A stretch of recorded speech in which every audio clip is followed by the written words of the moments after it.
मुसद्दिक मलिक ने पेट्रोल की कीमत बढ़ने की कुछ और ही वजह बता दी। वजीर पेट्रोलियम मुसद्दिक मलिक ने अपने बयान में कहा कि बैनुल-अक़वामी सतह पर तेल की कीमत में इजाफा हुआ है। डॉलर और रुपए के एक्सचेंज रेट की वजह से पेट्रोल महंगा हुआ। पिछले 15 दिन से आलमी सतह पर तेल की कीमत में हर रोज $2 यौमिया इजाफा हो रहा है। मुसद्दिक मलिक का कहना था कि हुकूमत ने हाई स्पीड डीजल 19 रुपए 90 पैसे महंगा किया, जिसके बाद हाई स्पीड डीजल की नई कीमत 273 रुपए 40 पैसे हो गई। पेट्रोल की कीमत में 19 रुपए 95 पैसे इजाफा किया गया है, जिसके बाद पेट्रोल की नई कीमत 272 रुपए 95 पैसे हो गई है।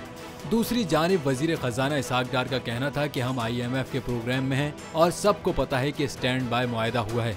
माजी में भी यही मसला हुआ कि हुकूमत ने जाते हुए मुआहदों को पूरा न किया, इसलिए हमारी IMF के साथ पेट्रोलियम लेवी से मुतल्लिक कमिटमेंट है।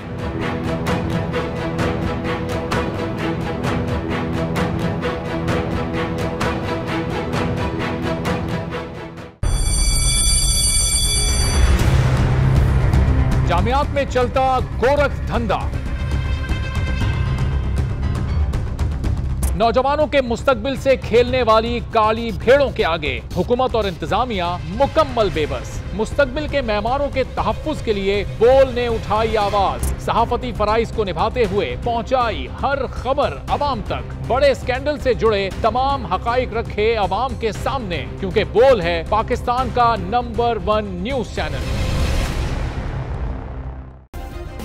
सब्सक्राइब करें और बेल दबाएं ताकि कोई खबर रह न जाए।